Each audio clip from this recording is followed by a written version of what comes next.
What a thrill to welcome Alfred Savia back to Lifestyles. And of course, we're talking about this weekend's big event at the Victory Theater at the Philharmonic. And this is something you've been wanting to conduct for a long time, I understand. Oh, for many, many years. This is, I'm not one of those conductors that had a lot of bucket list items.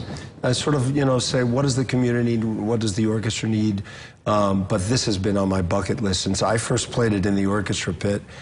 Decades ago. Decades ago? Yeah, decades ago, when I was a very, very young musician. So let the audience know what we're going to see this Saturday. We're going to see and hear the great music of Giacomo Puccini, and this is his last opera, which he actually didn't even complete. His student completed the opera, but about more than three-fourths, about 7/8 of it was written by Puccini. It's called Turandot, and even if you don't know the opera, you know one of the arias, because the tenor aria, Nessun Dorma, was made famous by Pavarotti, and it's probably the most famous aria ever written, the most famous opera song ever written. Well, and of course, it's wonderful having you back, but it will be, I think, a surprise and an experience for many people who've never seen opera. Absolutely, and one of the things when the time came now, we were planning like 3 years ago to do this planning for what would be my last concert as music director of the EPO. It was like, okay, opera is one of the things that I brought to Evansville, and we did quite a bit of it. So I wanted to do something operatic, but I wanted to do something that would really feature the orchestra as well as our fabulous chorus, which was also brought under the umbrella of the orchestra while I was here. So, and Turandot happened to be a piece that I was just dying to do. Even though I'm now full-time with an opera company, Indianapolis Opera, Turandot is not the kind of opera that you put on every day, because when you do a full production, it's so terribly expensive with all huge sets and costumes. And these are rich, sumptuous costumes, I understand. Oh, when you do a fully staged. We have a semblance of costumes, but I mean, the chorus will be on stage behind the orchestra with music, but our entire cast is in front of the orchestra, and we have a world-class, our tenor, who will sing Nessun Dorma, Rafael Davila, came from Puerto Rico just for this.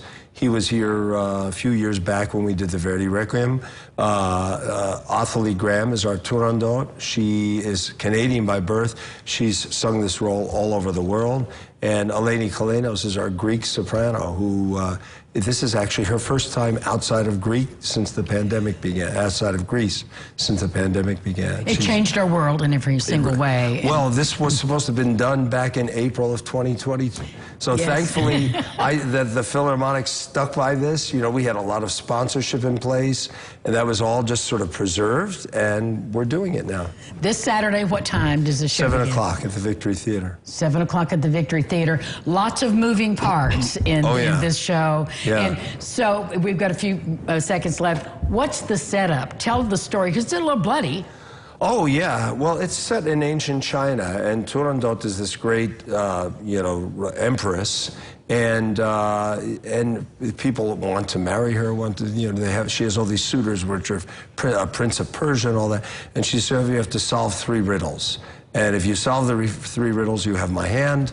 If not, you're killed. I have your head. So we have these 3 guys ping pang pong. They're the ministry of the executioner. The chorus sings about how they're sharpening the blade with all this spurting blood that they're anticipating. All this sort of, it's a little like Hunger Games. Puccini was way ahead of his time. And of course, Kalof the prince is the one who gets there and really is the first to. Well, I'll leave it, but he's good at solving riddles. We'll leave it that way. Alfred, it's so great to see you, and welcome back. And I'm glad I got the same memo about the black jeans. I know we're wearing our black jeans today. How cool are we?